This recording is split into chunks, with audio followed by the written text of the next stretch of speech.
Congress party ఇది చేసినటువంటి పెద్ద మాయాజాలం. పోయినసారి కూడా ఏం చేసిరు, పర్సంటేజ్ ఏమో పెద్దగా చేసి చూపించారు, పైసలేమో తక్కువ వస్తాయి. ఎందుకు వస్తాయి? మొత్తం ఒక 4,000 కోట్లు పక్కకు పెట్టి ఇది అభివృద్ధి నిధి అని చెప్పి పక్కకు పెట్టి దాన్ని తప్పించి పర్సంటేజ్ ఇస్తామని చెప్పింది. ఈసారి కూడా అట్లనే వేస్తారు. అందుకే నేను ఇంత శాతం అంత శాతం అని అడగా. అన్నిటికన్నా ఎక్కువ ఏ ఇయర్ అయితే మన కార్మికులకు వాటా వచ్చిందో దానికన్నా 10,000 ఎక్కువ చేసి ఇరు మీరు. అంతేగాని అంతకన్నా తక్కువ చేసి ఇస్తే ఊరుకునేది లేదు.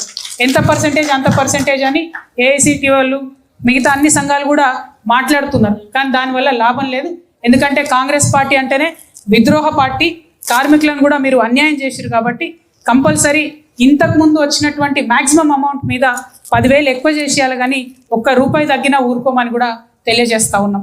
మరి దాంతోపాటు అలియాస్ నేమ్స్ ఈ నిర్ణయం తీసుకోండి. మీరు ముఖ్యమంత్రులు, డిప్యూటీ సీఎంలు సెక్రటేరియట్లో కూర్చొని అలియాస్ నేమ్స్ని ఇబ్బంది లేకుండా విజిలెన్స్ కేసులో పేరు పెట్టి కార్మికులను వేధించకుండా డైరెక్ట్గా అలియాస్ నేమ్స్ ఉన్న వాళ్ళకు కూడా మీరు డిపెండెంట్ ఉద్యోగాలు ఇచ్చే విధంగా చేయాలని చెప్పి డిమాండ్ చేస్తూ ఉన్నాను.